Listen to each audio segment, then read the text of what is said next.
collectif faites-vous partie?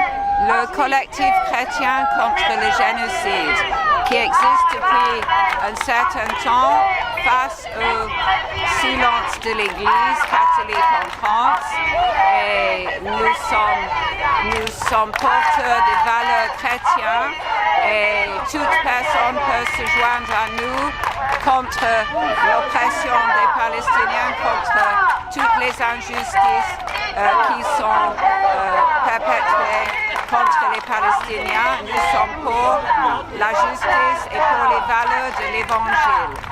Voilà. Merci. Alors nous représentons un groupe qui s'appelle, comme vous le voyez sur la banderole, Chrétiens contre le génocide, parce que nous estimons que quand on croit en Jésus-Christ, on ne peut pas supporter que des oppresseurs fassent tout ce qu'ils font en Terre Sainte. Et donc nous essayons de porter la voix des chrétiens qui refusent la guerre, qui refusent l'affrontement, mais surtout qui veulent que justice soit rendue. Et pour que justice soit rendue, il ne faut pas avoir peur de nommer les choses. Vous savez, Camus, qui n'était pas particulièrement religieux, disait « Mal nommer les choses, c'est ajouter au malheur du monde ». Eh bien nous estimons que c'est un peu pareil. L'Église, les chrétiens ne doivent pas avoir honte de rappeler qu'en Palestine, il se passe des choses dramatiques et qu'il y a un oppresseur, un oppressé. Et nous sommes du côté de l'oppressé, bien entendu. Et qui est l'oppresseur? L'oppresseur, c'est, vous le savez bien, c'est des gens qui, aveuglés par les théories sionistes, sont persuadés qu'ils sont dans leur bon droit et que la Bible est devenue non pas un livre racontant des histoires, mais un livre d'histoire avec un grand H, ce qui est complètement faux. Voilà. Qu'est-ce que vous pensez de l'attaque aujourd'hui contre Francesca Albanese? Francesca Albanese, on peut en penser ce qu'on veut. Elle a quand même un poste important aux Nations Unies. Et moi, je ne me permettrai pas de critiquer quelqu'un qui a une responsabilité aussi importante au sein de cette organisation. Mais je ne suis pas étonné qu'Israël, qui n'a jamais respecté une seule décision de l'ONU, je ne suis pas étonné qu'Israël ait ce comportement inadmissible contre cette dame. Comment vous vous appelez? François Fournier. François Fournier, merci beaucoup. Je vous en prie.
Bonjour, nous sommes Tzedek, Un collectif juif qui ne se laisse pas représenter par les agités qui sont devant aujourd'hui, le CRIF. On constate que les efforts fournis par les collectifs et acteurs militants qui se sont organisés en défense de la Palestine ont quelque part porté leurs fruits. Au point de pousser des institutions culturelles comme le MUSEM à rompre des partenariats douteux, à l'instar de celui noué auparavant avec l'entreprise Digital Reality, et à organiser des événements comme celui-ci. Force est de constater qu'un terme aussi euphémisant que celui d'anéantissement est susceptible de provoquer une panique morale au CRIF, toujours aussi besogneux dans son déni de la réalité du génocide.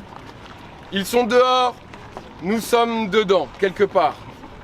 Cela prouve que les lignes sont en train de bouger. Il aura tout de même fallu pour cela le génocide à Gaza, l'épuration ethnique du sud Liban et le chaos généralisé dans toute la région. Ce désastre sans fin a pourtant une origine. Il prend racine dans l'injustice historique subie par le peuple palestinien. Nous nous appelons Tzedek. Ce mot signifie justice en hébreu. Et si notre collectif se veut décolonial, c'est que nous savons que les conditions de cette justice ne se feront que dans le droit au retour des réfugiés et l'égalité des droits pour toutes et tous de la mer au Jourdain.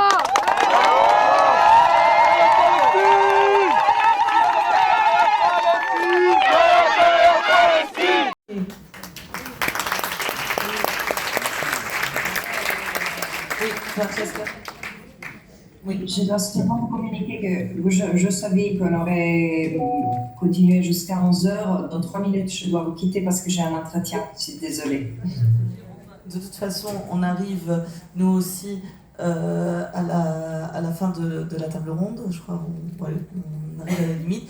Merci beaucoup à toutes et à tous. Merci à ceux qui ont vaillamment manifesté dehors pour exprimer leur soutien à la Palestine et à ce colloque.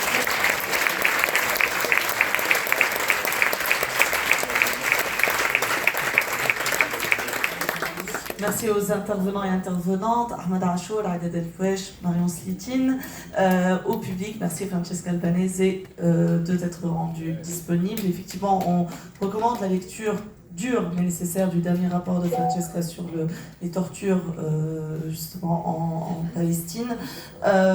Merci à toutes et à tous, vous avez compris le message, outre le colloque, le boycott à tous les niveaux, économiques, artistiques, académiques, et informez-vous, outillez-vous, parce que ça aussi c'est nécessaire et parce que un des moyens de justement avoir gain de cause, outre s'unir, c'est aussi de faire pression justement sur les puissants, et c'est les deux outils que nous avons dans nos mains, c'est l'outil économique et la question et la pression en tant que citoyen. Merci à toutes et à tous. À midi, à midi 10, vous avez rendez-vous donc sur l'esplanade pour la visite du phare Gaza White House. Donc on se retrouve dehors. Merci à toutes et à tous et bonne continuation.